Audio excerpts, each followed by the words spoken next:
व्यापार, दहशतवाद आणि बोलणी ही एकत्र होणार. बघा, नरेंद्र मोदींच्या अण्वस्त्राची भीतीही दाखवली. मग सीजफायर शस्त्रसंधी युद्धबंदी का केली? मोदींचं भाषण हे एक नंबरचं बकवास भाषण. हे विजेत्या राष्ट्राच्या प्रमुखाचं भाषण नव्हतं. आमचं सैन्य, आमचं हवाई दल, आमचं नौदल हे पूर्ण पाकिस्तान तोडण्याच्या तयारीमध्ये असताना तुम्ही अवसान घात केला आणि त्यांना थांबवलं. नाही तर पाकिस्तानचे 2 तुकडे आता झाले असते पुन्हा एकदा.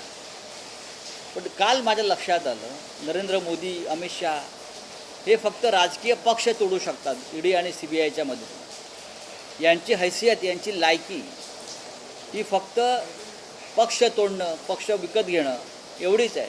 पाकिस्तान तोडण्याची हिंमत यांच्यात नाही. जर हिंमत असती तर कालच्या 2 दिवसामध्ये पाकिस्तान तुटला असता. सैनिकांची तयारी होती. पण डोनाल्ड ट्रम्प पुढे यांनी शेपूट घातला. आता हे लोक तिरंगा यात्रा काढतात काय ते मला कळलं. कोणता तिरंगा? भारताच्या तिरंगाला हात लावण्याची यांची लायकी नाही आहे. यांनी अमेरिकेचा झेंडा हातात घ्यावा आणि काढावं.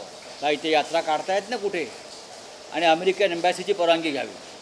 या भारतीय जनता पक्षाच्या अध्यक्षांनी अमेरिकेचा झेंडा घ्यावा आणि मोदीबरोबर ट्रम्पचा फोटो लावावा. वीर सावरकर वगैरे वगैरे जे नावं घेत असतात, अधिकार नाही आहे. वीर सावरकरांचं स्वप्न साकार करण्याची संधी होती यांना, अखंड हिंदुस्थानचं. काय केलं? व्यापार. काय केलं तर व्यापार केला. कोणासाठी?